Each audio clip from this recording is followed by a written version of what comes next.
So, wir stehen jetzt hier vor dem finalen Rio Xingu Aquarium, was ihr eingerichtet habt für die Interzoo. Und dieses Becken steht unter einem ganz besonderen Motto. Und wir haben jetzt hier einen sehr interessanten Gesprächspartner dazu geholt, der uns da ein paar Sachen dazu erzählen kann. Und zwar ist das der Leandro Sousa aus Brasilien. So, our audience usually doesn't speak English, so we have to translate it afterwards, but I will ask you the questions now in English. So, first of all, please introduce yourself. Why are you here? What's your background? What is your profession? Where are you from? Hello, everybody. Hallo, Leute. No? Hallo Leute. Hello, Yeah. Leute. Yeah. Yeah. My name is Leandro Sousa. Yeah. I'm a biologist and a professor in a university in Brazil. I live in the Amazon. Yes. My university and my house are in the margins of the Xingu River. So I have the opportunity to study the Xingu fishes and the Amazon fishes Yeah. on their natural habitat. Okay. This interest, where does it come from? Especially the interest in the in this biotope, in this river. Where is it from? Well, I am a hobbyist since I was a child. So Okay. 5 years old, I was aquariana, Yeah. a hobbyist. So I love fish since I'm very young. And your native fishes are a thing in Brazil. People are interested in what swims outside in the rivers and, Yeah, and some. lakes. Yeah, some. Okay, some. The most interest is for Brazilian hobbyists. They are more interested in exotic fish. Okay. So African, Asian, but also Brazilian fish. Mostly the things you can't get easy, Yes. like everywhere in the world. Yes. Okay. So, and you're interested in native fishes. You, Xingu was Xingu also, Xingu is yeah. right pronounced Xingu. Okay. This tank displays a typical part. This is how it looks outside in the Yeah. in the river. Okay. Yeah, pretty much. This resembles, or this represents, microbiotope in the Rio Xingu. And my first question is this accurate? Is it look like it could be Yes, a part yes. of the river? Okay. Yes, so you'll find the Xingu River Yeah. is very complex. So you have several habitats in the same region, Yes. and you have rocks, and you have sometimes islands of rocks with sand in between the rocks. Okay. And with the rocks are sometimes stacked Okay. or broken, and they are pretty much like this, but sometimes with more rocks on top. Okay. But it's It if looks you like- dive in Xingu, you could see something like this. For comparison, because I think most of our viewers don't know what's the size of Rio Xingu. I don't have anything in mind. I see the drawings on the map, and I see it's a quite big river. But Yeah. how big is it, and how long? How wide? It varies a lot because most parts of the Xingu, Yeah.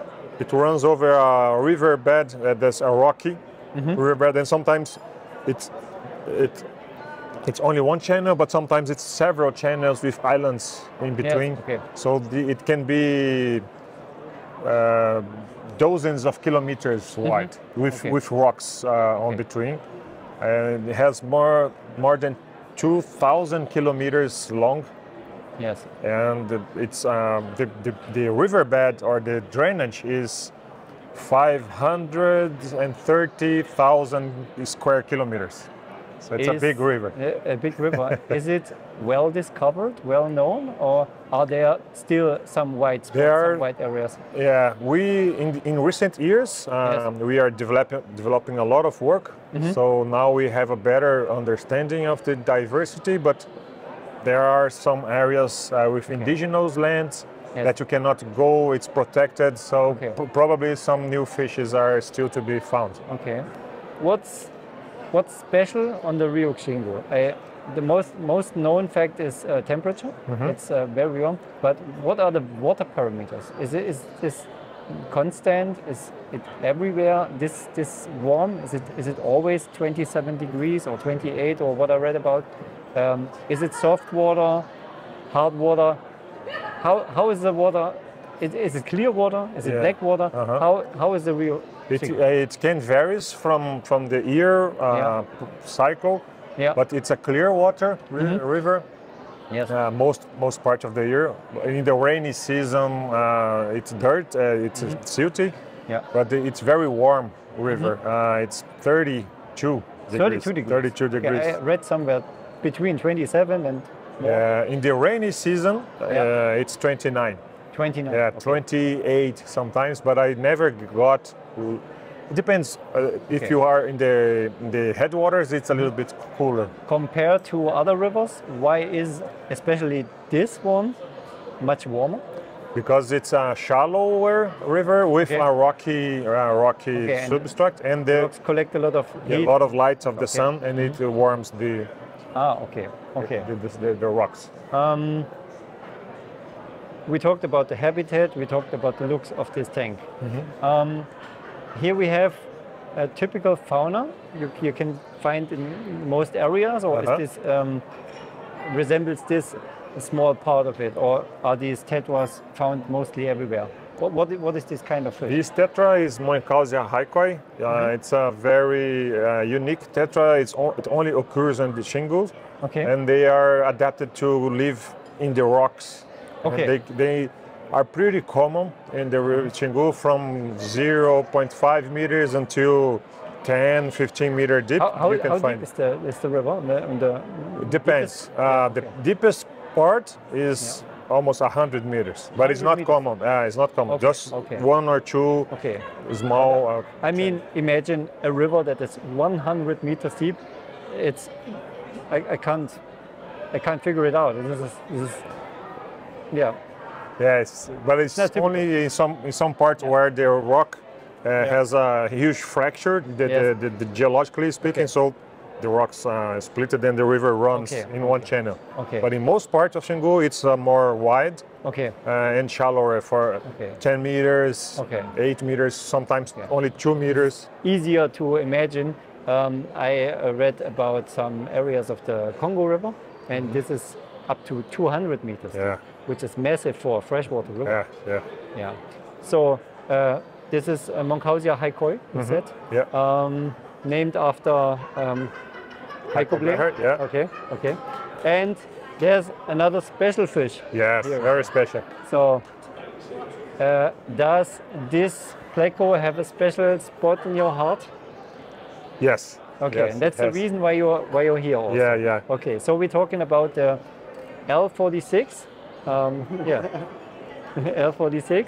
A zebra pleco. Yeah. So, and this is pet of the year, Uh-huh. 2024. So, what's your story with this L46? Yeah, it's amazing. I have now in my university, I have a laboratory that we breed these species for conservation in the tanks, in the aquarium. Okay. And the hobbyist community, especially from Germany Yes. and all other countries in Europe and also Asia and US, they help a lot to our research. So Yes. it's very nice to be able to come here and share a little bit of what I'm doing. Yes. And I dive on the river to check the populations on the wild. Is it endangered? Yes. Okay. Yes, it is endangered. How badly? And how come? Due to what endangered? Well, for two I reasons. Guess not aquarists. In part, small part, Okay. also because these fish, it's not like other plecos. Yes. They live in very narrow stretch of the river, only Okay. 160 kilometers. Ah, okay. So it's not in the entire Xingu. Not widespread. No, it's Okay. only a small portion. Yeah. And it suffered a lot of pressure of collecting since the 80s. And the population went down Okay. severely because of collecting. Yes. And then it got on the red list in Brazil in 2004. From that one, it was not allowed to export. We know. Yeah. And then Belo Monte Dam was built. It was finished in 2016. So that also changed the habitat and There was a power plant. yeah, power plant. Okay. Yeah. Okay. And then it became a reservoir. Yeah. In part of it, in half of the distribution of the zebra, it's now a lake. Okay. Yeah, so it changed a lot the habitat. So these two things together, because today some people are still buying wild fish, wild zebra. That's Yes. not good. And then there is this smuggling. Are they unfortunately. still banned to export? Yes, it's still Okay, banned. this is, okay, but It's still the illegal. ones that are imported are illegally imported. Okay. Yeah. Not from Brazil. If it's wild, it's Yeah. illegal. Okay. The captive bred, okay, yeah, but in Brazil we don't have captive All breed. imports, all wild caught are illegal. Are illegal, yes. Okay. Okay. And it's damaging the population in the wild. You said it was in when was the export stopped? When was it? 2004. Four. Yeah. After that, did you notice an increase in the population? No, No. Why No. not? no, because that's a sensitive thing also. But when you forbidden something, Yes. the prices goes up. So Okay. for people that do not follow the law, it's a good business. Okay. Okay. Yeah. So it was still caught. Yes. Okay. It's still Okay. caught. How's the situation now? Since you breed them, and how many do you breed a year? Less than I would like to, but we don't have enough. The species is not that productive. No, right? yeah. Okay. So we keep them there. Yes. We have more or less 2,000 specimens, Okay. and we are doing some studies to see the biology, how long it takes to mature, Okay. the longevity, Yes. production. They So this grow, kind of they grow studies. so slow. Yes, know. yes. Okay. And then you release them back. No, Okay. no, because for- to release a fish you have to do a lot of studies. Because there are some dangerous things that can happen. So genetics and also pathogens. But we want to make a network of ex situ conservation. So we will donate fish to other institutions to also have this wild and F1. Now we have F1. Yeah.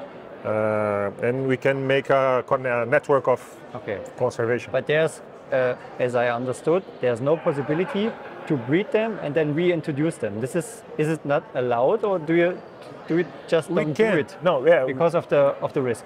yeah, we can do it, Okay. but only if we need it. Let's say, Okay, because okay. for now the fish they are in the nature, so Okay. there is some populations. Is it that stable?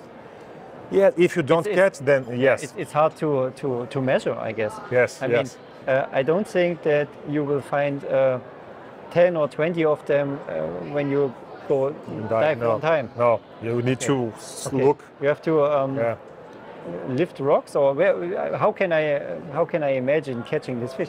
I mean, when I see this, it doesn't seem an easy task. No, yeah, in the Okay. wild it's even more difficult because The water is flowing, and yes, and the rocks are very big. Yes. Boulders big. yes, In top of each other, you have to dive in between the rocks. okay, yes. I have some videos in my channel. I don't know if you want to. Er hat ja auch einen YouTube-Channel, den verlinken wir auf Ja. jeden Fall auch. Yes, but you do this in Portuguese? You do this in Portuguese? Yes, but with Okay. subtitles in English. Yeah. Okay, okay, nice. So you have footage of collecting them? Yes, Right? This is uh-huh. interesting. I didn't Yeah. see it, but I will check it out. Yeah, it's very unique. Okay. And yeah, if you don't collect them, Yes. the populations increase fast. Yes. But then when people goes there and catch the fish to sell, and then the populations goes down very quickly. You can see that. Okay. Beside the interest of aquarists, this fish doesn't have any value in the local fish market, like bigger fish you can eat, or it's too small, I guess. It's Yeah. only endangered, Ornamental. or it's only interesting for aquarists, Yes, right? yes. Because small fishes usually are not interesting to catch, especially if it's hard to catch them. Yeah. But yeah, it's just so beautiful. Yes, it is. Okay. And you can see here the behavior is very close to what they do in nature. They stay in between the rocks. Yes. One thing I heard, I can't confirm, but I heard a few years ago from one who successfully bred them. It's important that the current or the flow comes from the right angle, because otherwise they won't lay any eggs, or they don't breed them, or I can't remember exactly, but this fish is very demanding in its requirements for breeding. Can you confirm this? What? You don't put the coconut inside like a Bristol's and we will have 100,000 a year. Yeah, but they are not that difficult also. Okay. What we found is they don't need as much current as some people say. Okay. So if they have good water, ammonia 0 or close to 0, and enough oxygen, they don't need a fast flowing water. Okay. So they can live in this gentle, calm water with a little bit of movement. Okay. And if you use a normal or clay caves, they can lay eggs normal. How important is the temperature? Very important. What would you guess is the minimum, or what is the optimum? What is maximum? What would you recommend? I think in between 28 and 30 is the optimal. Okay. Yeah. Okay. Lower than 28, they can do, especially if they are bred or already born in captivity. Maybe they can tolerate a little bit lower. Okay. But in the wild, the lower I register is 27.6. Okay. So you measure all year long? Yeah. Okay. Yeah. Okay. So I think 28 to 30, it's a perfect to them. If someone is interested right now and want to keep the fish as natural as possible, and maybe decides to build something like that, it's very pale and gray. Is there any other fish that is typical for the habitat as well that you can add for some coloration or some diversity? Yeah, you can. But the fish that live with them, you mean? So you have some anostomids, small anostomids, Synaptolemus. You can find them in the same crevices. Yes. Teleocycla. Teleocycla, the small like cichlid. Small cranicyclas, yeah? Yeah, but cranicyclas are the natural predator of zebras. Okay. So especially Dandara, you know the black one? That's specialized in eating zebras. Sometimes you collect a zebra to measure, and then they took it from your hand. So they follow you and rob you. Imagine which value during a lifetime this fish is eating. Okay, hard to imagine. Dandara cranicycla, they eat zebras a lot.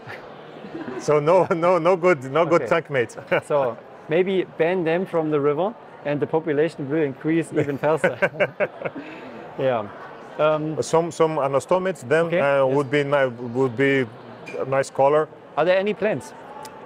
No, in the rocks where the zebra occurs, there are no plants. But sometimes a wood log can be stuck there, and then the flow will take it away in some days later.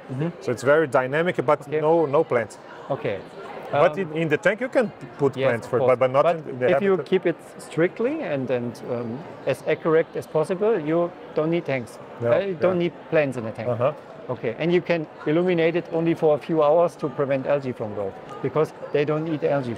No, it's they're not herbivores. They're more carnivores. Yeah. Okay. I think this is a generally good overview, and our audience may understand now what this resembles. Why is it here? Because first time you walk by and see, Malawi tank or Tanganyika tank, but this has a background. My last question is, are you satisfied with how people react to what you do? How is the backlash? Yeah, it's very good. I'm very glad.